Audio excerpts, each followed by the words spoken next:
All right, so good morning, everyone, and welcome back. I know a lot of you are coming off Family Day today, which is really exciting. Many of our classes, too, might have had the chance to watch in on our Women Blaze Trails Festival. So all weekend long, we featured 50 amazing speakers from across the globe over 3 incredible days. All those videos are up on our YouTube channel, and we're slowly but surely taking out each individual session and getting them up as well. So pretty much whatever topic in the world you are interested in, we have some incredible people that have talked about it in the last 3 days. So do check that out if you get the chance. Now, of course, this being February, we spend the entire month kicking out all the men and celebrating incredible women in science and exploration all month long. It's always our biggest month, so welcome in. You guys are in for a real treat today. And also, by the way, for all our Ontario classrooms, thank you for braving the epic snowstorm. Outside my window, we have 30 centimeters and it's -20. So it's an exciting day, back like the snow days used to be when I was a kid. So lucky you guys for getting to get to school today amidst all this. We've got some COVID perseverance going on today. It's very, very exciting. So we are joined live in Sudbury by Dr. Erica Caden. So she is one of our most unique storytellers, our unique speakers on this program. She's not going to the jungles of Borneo. She's not going to the bottom of the ocean, but instead she is taking her immense skill as a doctor in the particle physics world to go into one of the most elite research facilities on this planet, SNOLAB in Sudbury, which a lot of Canadians do not know about. And it is very, very cool. She goes down into the mines, explores the mysteries of the universe through particle physics, which is very, very cool. So I'm going to turn it over to her in a minute. She's having a bit of screen sharing difficulties today, so we're going to have a bit of a conversation, chat with her, and then I look so very forward to your questions diving into the mysteries of the cosmos. So Dr. Caden, thank you so much for joining us today, and take us away. Tell us a little bit about what you do, how you got there, and what your day-by-day work looks like in this just incredible place up in Sudbury. Thanks for having me, Jesse. And yeah, too bad the screen share isn't working. But again, like you said, we can have a great conversation. So I work at SNOLAB, which is a particle astrophysics research center that is 2 kilometers underground in an active nickel mine in just outside of Sudbury, Ontario. So we study mainly neutrinos and dark matter, which are these fundamental particles that make up all of the world around us, but that are very difficult to study, that take very specific, unique detectors to try to measure their properties and even detect if they exist at all. So we are like I said, it's 2 kilometers underground. So we're in an active nickel mine. So Sudbury is the nickel city, and Creighton is one of the oldest mines in the area. And we are in a little corner of the mine that is separate from where they're doing all the blasting and ore removal. But being in an active mine really helps us be able to run this facility, because someone else is helping to take care of the like the water removal and things like that. So we get to go in the same cage that goes down 2 kilometers, and then we walk 1.5 kilometers into a clean room facility. So to go underground, you then have to be wear all the mine safety gear and be a mining contractor, and then take a shower. We have to wash all the mine dust off of us, because that will interrupt our experiments. The small amounts of radioactivity that is completely natural and nothing to worry about in rock will create backgrounds in our experiments, that they will make signals that will interfere with our ability to detect the signals of the particles that we're searching for. So we have to take a shower and wear clean room coveralls and clean room hard hats and clean room gloves and booties, and then work on these massive detectors to detect neutrinos and dark matter and measure the properties of these particles. So that is what I work on, mainly on the neutrino side, although we have more dark matter experiments than neutrino experiments at the moment. And we also, because we have this unique facility that is ultra clean and in this ultra radio quiet environment, that we don't have all of the, again, very natural radioactive background that's on the surface, we don't have that in the mine. So if you want to do experiments at very low radioactivity, you can do them in our facility. So we have 2 biology experiments, one studying genomics and one studying actually working on cancer research, that are in our facility as well, in addition to the particle physics. So like Jesse said, SNOLAB is a very unique place where we can do this kind of research. And so you talk about going down in the cage, and I want to give a sense of what that's exactly like. Is this like an elevator where you're pressing a button on a wall and going down with two other people, or it's a little bit different than that, I think?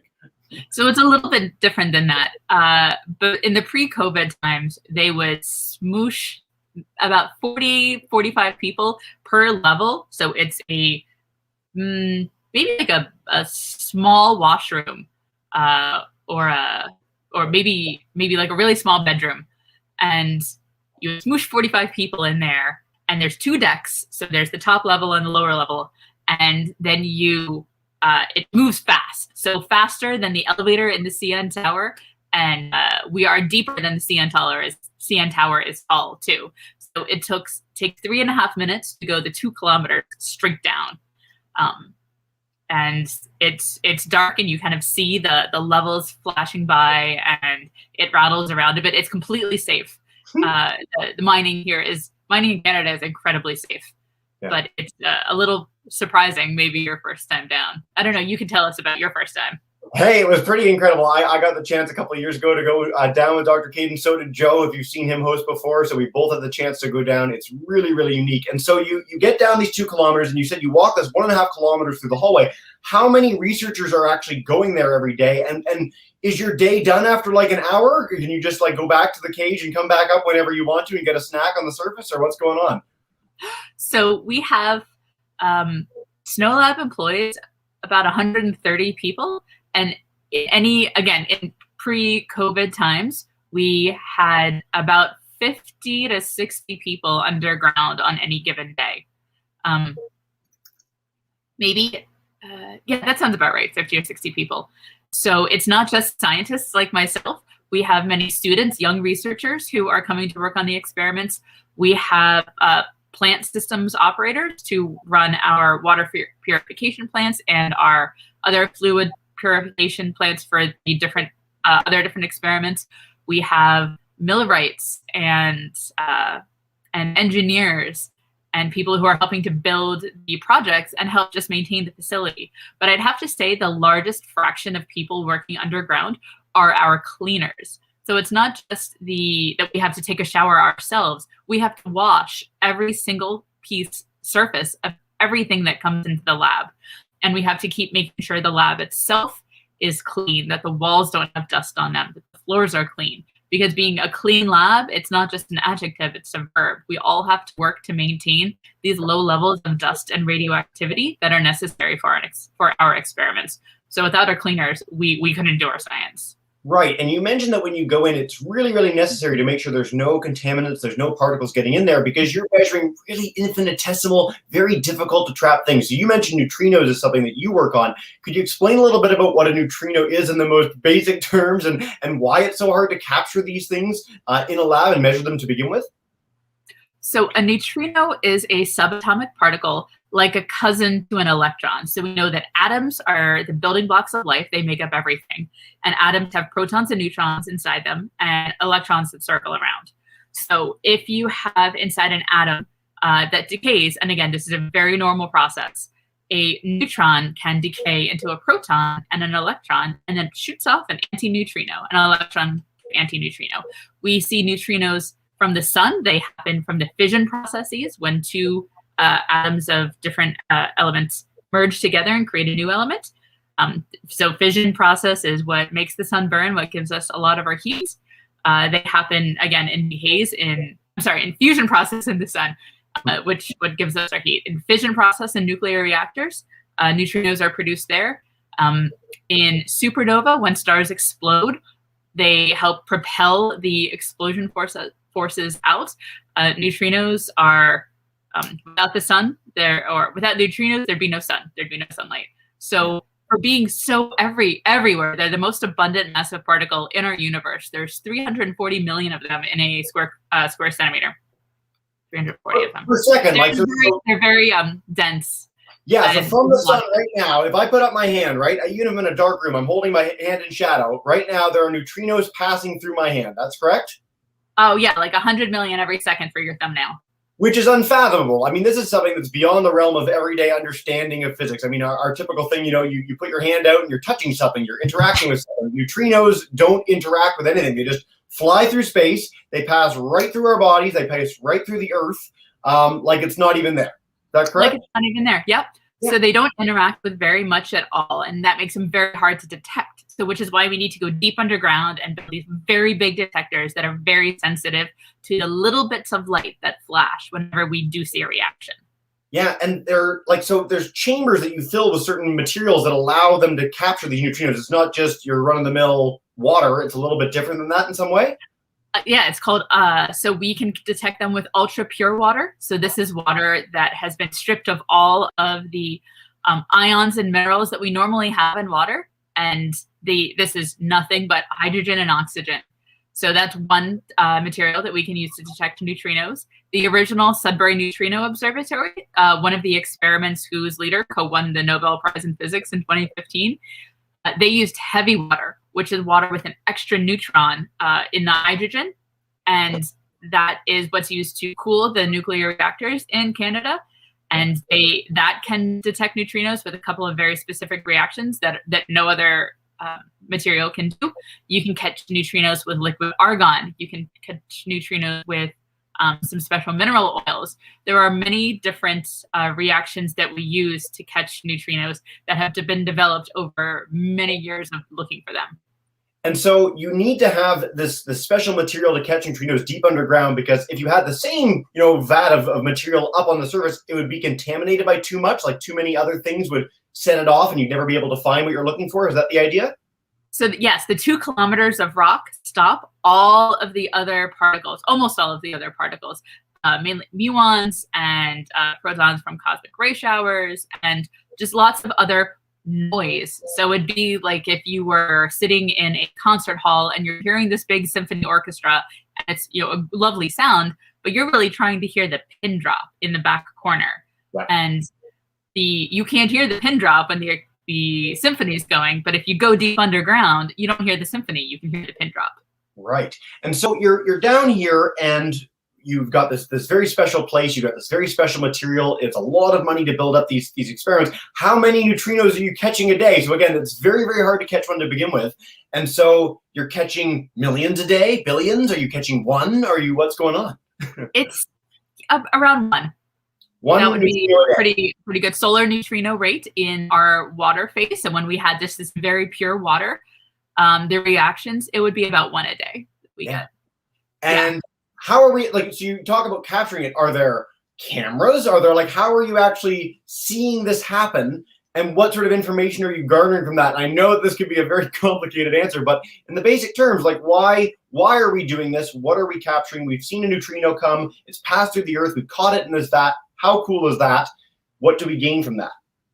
So we see it when it reacts. So a neutrino will, the easiest thing for it to just hit an electron and bounce off.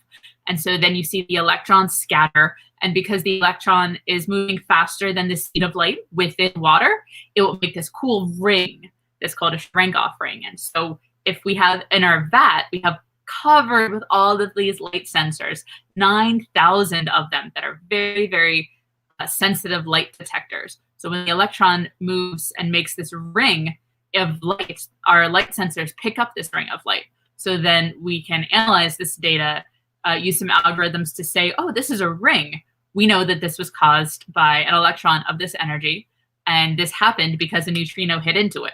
So because we can then see how much energy the neutrino had by how much energy the electron had, and then we can look back and see where the ring was pointing, and it's pointing back towards the sun. So we know that we had a neutrino, an electron-type neutrino from the sun come and interact with our detector. Yeah. So by measuring this, by being able to figure out that this is the story of what happened, we can then count how many of these neutrinos that we see and confirm the models of how the sun burns and how we how much energy the sun is producing. Yeah. Very, very cool. I'm going to show a picture. I was pulling up as you were talking about that, just as an image for our classroom today. I want to share my screen and show you guys like the neutrino observatory. Erica can confirm that this is the right picture of this. Google sometimes skews you wrong, but I'm going to bring this up so you guys can see what it looks like with all these detectors inside. So this is a person who looks like they're lowering into the facility, and you can see all these light detectors on the walls of this thing. Yeah, so this is the SNO Plus detector. Yep. So each of those little gold dots is one of our light detectors. And so, yep, this was when it was empty and people were inside kind of cleaning and repairing some things, getting ready. If you click the blue picture on the third row. Yeah, so this is as it was filled with water. So we have a couple cameras inside to be able to take these amazing photographs and to verify the position of some hardware as well. But this is is what it looks like as it's filled with water. So we're actually now in the process of filling it with a different material to look for different neutrino reactions with a liquid scintillator, which is a mineral oil with some more chemistry added to produce a lot of light when a particle hits it. So this gives us more light, which means we can see particles of even lower energies, which is really exciting. I want to just share 3 quick pictures while we're here so you can get a sense of the tunnel you have to walk through to actually get to SNOLAB to begin with, which is very, very cool. You can get a sense of the scale of someone compared to the size of this dome in the top right. And then we've got pictures of some of our researchers underground in the lab, so you can get a sense of what it looks like to get down there. It's very, very cool. So what an incredible place to do science. That last picture was one of Joe and George. Was it? Okay, perfect. There you go. Awesome. Small world. Erica, so you also mentioned, we talked about neutrinos a little bit now, and again, this is really mind-blowing stuff. It's hard for the regular person to fathom what is actually going on here, but it's fantastic that we're exploring it and assessing it in such a really unique place. You also talked about dark matter experiments. So dark matter, for the uninitiated, we've got kids as young as grade 5 today. Is there a way to explain this that makes as much sense as possible? Absolutely. Anything can be explained, Jesse. Perfect. So dark matter is this invisible space glue that holds things together. So we call it invisible, we call it dark because it does not produce light. It does not react with light, so we don't see it the way that we see stars, we see each other. It is glue because it holds things together. It has some amount of mass, and we know that mass is attractive. So it holds the stars together in galaxies. It holds it holds galaxies together, and it's in space. We see it how this dark matter can bend light around it.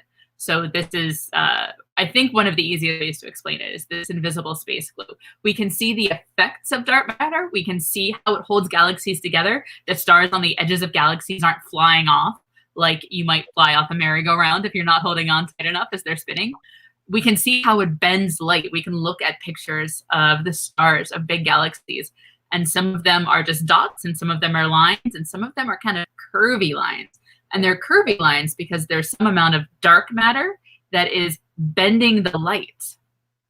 And this is wild. So, I mean, astronomers discovered this in not too distant past. I mean, this is not something that we've known about for hundreds of years. We basically discovered that all the things that we see in the universe, all the planets, all the stars, are actually a very small percentage of the stuff that is in the universe. And we're seeking to understand exactly what that stuff is, what it's made of, because it doesn't conform to how we think about other stuff. It's not made of the same things. It doesn't, act in the same way. It's a little bit different. And so experiments in this, again, elite research facility are seeking to understand a little bit more about what's going on out in the universe. Is that a good description of all that? Yes. I mean, you might say that we're the weird stuff because everything that we can see takes up 5% of the mass of the universe. And the dark matter takes up about 23% of the mass. So really, we're the ones that are weird. Yeah. So we don't know yet what kind of particle this dark matter is. We have lots of ideas. There's many, many theories. And we have spent many years looking for this and kind of carving out space of, if it's so big, we would have seen it interact already. So we know that it's smaller than that idea. And we know that it doesn't interact very much, because if it had this much interaction probability, we would have seen it already. So we're slowly carving out chunks of this phase space of how much there could be. So there are many different experiments at SNOLAB looking for dark matter in many different ways, which is one of the great things about having this facility, that we can look for it with liquid argon. So argon is one of the elements in the periodic table, one of the noble gases. So if you can make it really cold and liquid, you can look for dark matter interacting. You can make it create bubbles, look for it to create bubbles in superheated liquids. You can look for it to make phonons, make kind of sound waves, essentially, in crystals of germanium and silicon. There's so many different ways. You can look for it to ionize tracks in other liquids. There's so many different ways that we think we should be able to see dark matter if it exists. And it's so interesting that there's so much of the universe that we don't understand yet, that we do understand so much, and so many of the other great scientists that you have are looking at other big things. But it's fun to look for these little things too. This is very, very cool. I think you've forgotten more about science today than I've learned in my entire life, which is very cool. So it's always a pleasure to get to hear about these things and dive into a realm of experience that is so fantastical and so magical that you guys get to explore on a daily basis that most of us don't think about. I mean, this is wild stuff. Again, sort of linking the interactions of small particles in these really amazing places to the scale and evolution and creation of the universe is mind-blowing. So thank you so much for all this.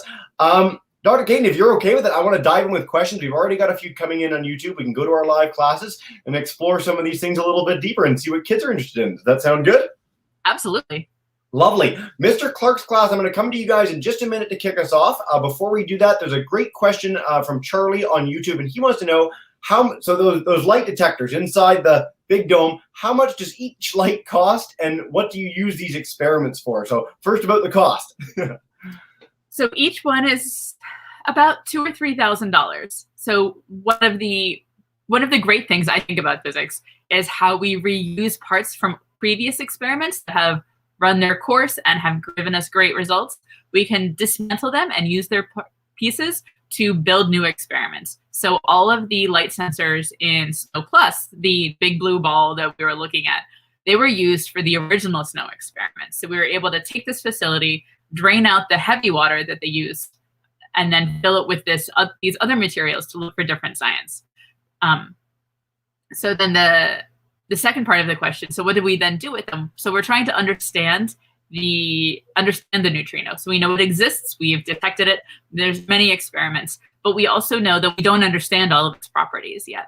Yeah. So we're trying to build more experiments and use the existing experiments to understand more about neutrinos.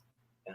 Very, very cool. Thank you so much, Charlie, for the question, and thanks, Erica. Mr. Clark's class joining us in Espanola. If you guys want to demute your microphone, you're good to go to come on in, and go for it, guys. Hi.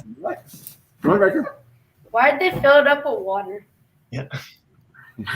So the water was able to kind of help clean the inside, and we can detect these neutrinos with water, so we can see how neutrinos hit the water, and that can tell us, because of how deep we are, we can actually make some really interesting measurements just with water and neutrinos that other detectors couldn't make. And it let us get ready for being able to put in this mineral oil liquid, this liquid scintillator, which is the new material that we're wanting to detect neutrinos with, which will tell us more than the water could. And actually, what we're going to be doing next with this liquid scintillator is putting a material called tellurium, which is one of the kind of heavier elements at the bottom of the periodic table. And that can hopefully tell us really interesting things about neutrinos, like if they are their own antiparticle. So we know in science fiction, we've heard in science fiction about antimatter and antimatter rays. So neutrinos could maybe be their own antiparticle, which is different than any other particle we know about in physics. No particle can be its own antiparticle the way that we think maybe neutrinos can. So by putting this tellurium inside our scintillator, we can do some experiments to see if that's true, which is crazy. Neutrinos are so different than every other particle we know about. There are so many interesting questions and things that they can tell us. we should all find something in life that we are as enthused about as Eric is about particles, because it is super neat stuff. So thank you for the enthusiasm. Mr. Shattuck's class, join us in Chalk River. If you guys have a question for us, come on in. Go for it. I wanted to know if you knew that you wanted to do this work when you were younger. Yeah. I didn't know about particle physics when I was younger, but I knew that I had a lot of questions, and I knew I liked understanding how things worked. So kind of taking that to its logical end, what is the most understanding about the most fundamental things that make things work? That's what particle physics was for me. So I had some really great science teachers who were really enthusiastic in answering my questions. And I think they were a big support in realizing that physics was what I wanted to study. Yeah, great question, guys. And again, something that we've been exploring all month long, certainly the Women Blaze Trails Festival, which you can see the hashtag for below. A lot of the conversations got on the topic of how people got into the fields that they got into, and that sort of support that was so necessary to, leading to some really cool careers. So thanks to Mr. Shattuck, student, for that question. Let's head to Miss Hanks' class. Miss Hanks is joining us in Thornhill. Grade 4-5s, if you want to ask a question on behalf of your class, come on in. Okay. Kind of it's a two-part question. Go for it. So can other mining materials, like other than nickel, sort of show dark matter and neutrinos? And then I don't know if you answered, is there another lab like this in the world that's doing research like this going on? Cool question. So we actually just take advantage of the fact that we have a really deep mine that we don't have anything to do with in nickel or the copper ore extraction. They actually do extract a little bit of tellurium here in Creighton, along with some of the other metals, but that happens to be just separate from our science goals. And there are some other facilities in the world that are deep underground, like SNOLAB. There's a Sanford lab in South Dakota in the States.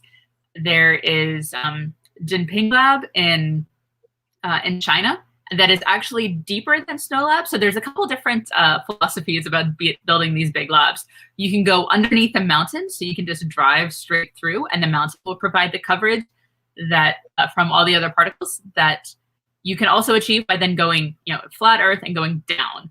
So having the flat Earth and going straight down provides a little bit better coverage.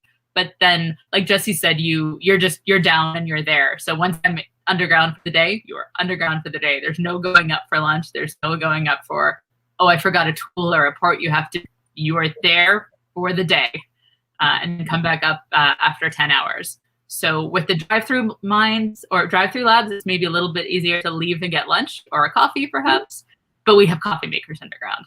So. And really good coffee makers underground. I remember personally, so there you go. Our group, Julian's group, if you guys have a question, just let me know in the chat and I will come to you live in a minute. I just want to make sure you guys are around. Mr. Clark's class, if you guys have another one for us, come on in and we'll do another round with our three teachers. So Mr. Clark's group, come on up. Unmute that mic and you are all set. And if you don't, that's totally fine, by the way. We do. I can ask it. No? Here, come here. Bring it here. We have one. We're just coming. Awesome. Awesome. Read it. Why do you have to clean the lab so much? Yeah. So that's a good question. So we have to clean the lab so much because it can get dirty because we are filtering in air. So there's many filter banks to pull the air in from the mine, but the air filled with dust. So we want to make sure that we don't let any of the dust get through. So there's the filter banks and there's just cleaning all of the surfaces. Because people do just kind of stir up dust, even though we wash our hair and we have hair nets and we have clean clothes that don't leave the lab. They're even nylon, they're not cotton. So we don't leave little flecks of cotton fuzz places. We still just have to be completely active in making sure that none of the contaminants enter our detectors. Yeah.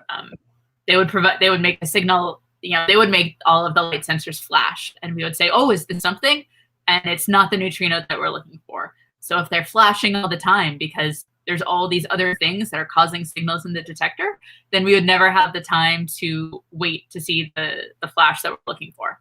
Right. It's like, as you mentioned, it's trying to hear that pin drop in the back of the theater and then bringing in a violin and seeing what happens. I mean, you don't want that sort of noise, literally and figuratively, in messing up your experiment. So cool question, guys. And again, by the way, Erica, what is just by comparison's sake, if I'm sitting in a house right now, like sort of how many particles are around me right now? You might not know that they're there, but how many are there? How many are in the mine? And then how many are in the clean room by comparison? There's about... So I'll start with the clean room. We're at class 2000, which means there's fewer than 2,000 particles, bigger than half a micrometer in a cubic foot of space. So that is pretty darn clean, considering that in your house there's maybe 10 million, and in the mine there's 100 million. So we have less than 2,000 per cubic foot of that size.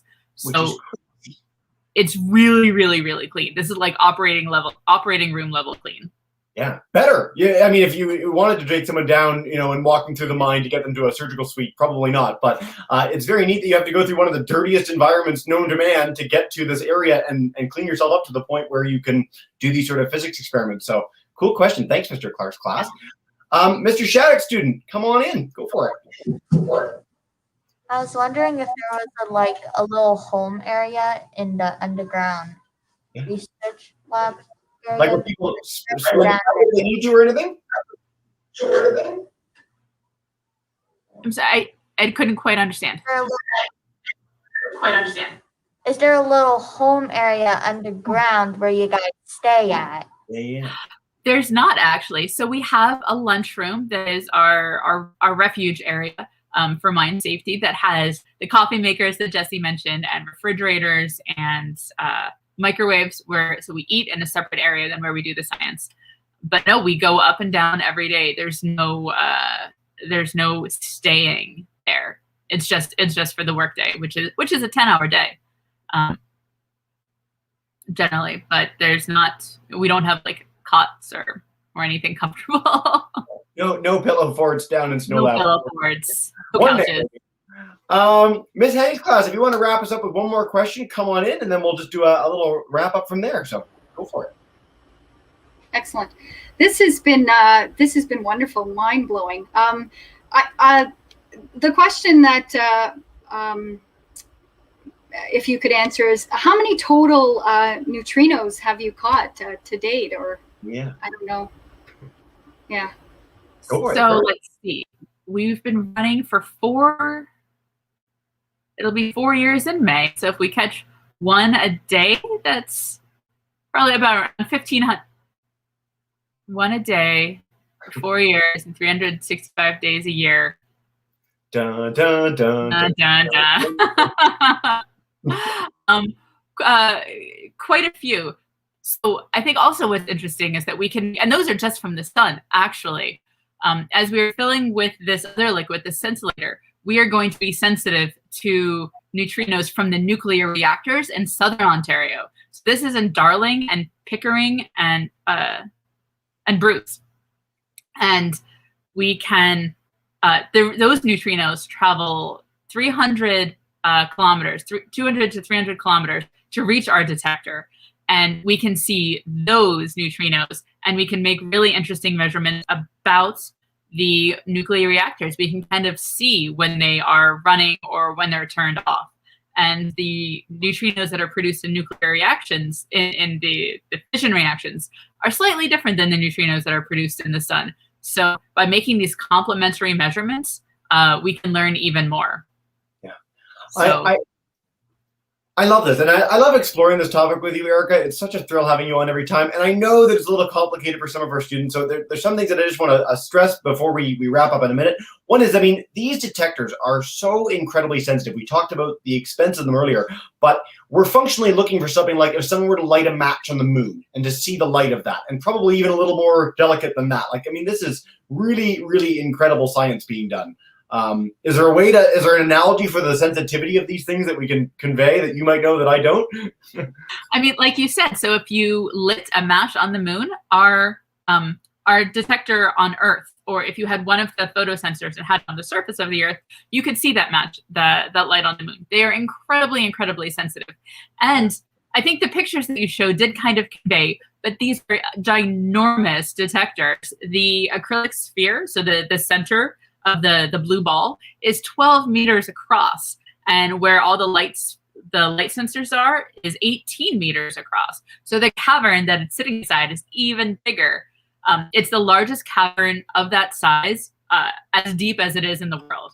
And we have then 2 other caverns in SNOLAB that are holding, a few experiments each.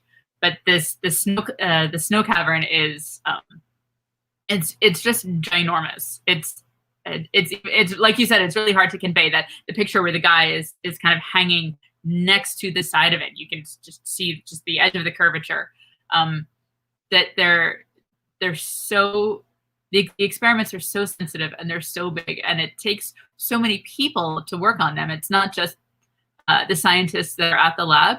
These are collaborations that have 50 and 100 people from all over Canada, all over the world, to all work together to answer these scientific questions. Which is amazing. And I mean, we've talked today about the fact that we're sort of uncovering the mysteries of the universe. We're uncovering, how the sun formed, how it functions, where the universe came from, how it's changing over time. And I mean, these are the big questions. They literally are the biggest questions in science. We're using particle physics to help understand them. But beyond that, too, I mean, from a day-by-day perspective, a lot of people might, struggle to connect the dots of why this is so important. I mean, some of the discoveries that have come out of particle physics have been amazing. I mean, we've got cancer therapies. We've got the World Wide Web as we know it today came out of a particle physics laboratory. And basic research is so, so important. This is something that I think it's really important for kids to know, that probing these mysteries, trying to understand these things, regardless of the cost, is a benefit in and of itself. The things that we've discovered from this sort of basic research is huge. Who would have thought that studying coronaviruses 10, 15 years ago would have been a big deal, and now it's the hottest ticket in science? Or general relativity, and we got GPS from that, and so many other discoveries. So, I mean, basic research leads to everything that we know and cherish today, which is really, really exciting. So who knows where things like this are going to lead in the coming years to come. So some of the experiments that we have do a lot of gas and fluid handling, which really means understanding the pressures of the different volumes and when to turn the gas on and when to let it go and where to have these relief valves. So when the global pandemic hit and so many countries needed so many more ventilators to help people breathe, a lot of the scientists, ones in Italy and ones in the States and ones here at SNOLAB in Canada, took that research, that knowledge that they have, and built a new kind of ventilator using off-the-shelf parts and easy to manufacture electronics to then be able to study using what they have studied about monitoring these pressures to help people breathe, to be able to make a ventilator that is easy to make and with industry partners. So this has now been approved by the FDA and approved by Health Canada and is being manufactured for use. So the esoteric things that we study, it's great to learn more about the world, Like this is very important, but it's also great to take the skills that we've developed, how these systems work, and be able to apply them to real world situations like this, to be able to make our nuclear reactors safer, to be able to make the world better in a more tangible way as well. Yeah. Erica, it is such a pleasure chatting with you every single time. Thank you so much for exploring the deep with us. I'm sorry the pictures didn't work, but I'm glad we got a chance to show just a few there for a minute. And I think we've given people quite the mental picture of what's going on and what you get to do. So yeah, I just really appreciate this. Is there any last message you want to share about your work or something for our girls that might be in our audience today and sort of the opportunities available in the field that you have? So ask questions. Reach out to someone, reach out to find a mentor, I think is one of the best ways to try to get that support that I know I had found so useful. So look around and see the kind of difference that you can make, and know that it takes all of us, that these scientific discoveries aren't made by one person sitting in a lab. It's made by groups of people, and everyone has something different to contribute, that you don't have to look like the scientists that you've seen for hundreds of years to be able to contribute and make a difference, and we need you too. Fantastic. Erica, again, such a pleasure. Thank you so much. I want to bring up something really quick on the screen for our students. If you guys want to learn more about SNOLAB, check out snolab.ca. Incredible research being done there, both by Erica and this incredible team of collaborators that join her in the lab as often as they can, in whatever ways they can amidst a global pandemic. I really appreciate all you guys tuning in, both on YouTube and live. Welcome back to class. Thanks for braving the snow. And Erica, as you know what we do at the end of every broadcast, I'm going to bring in our teachers. So Mr. Clark, Mr. Shattuck, and Miss Hanks, if you want to join me in saying a big thank you and farewell to Erica. You can call in. Thank you so much, guys. Have a wonderful rest of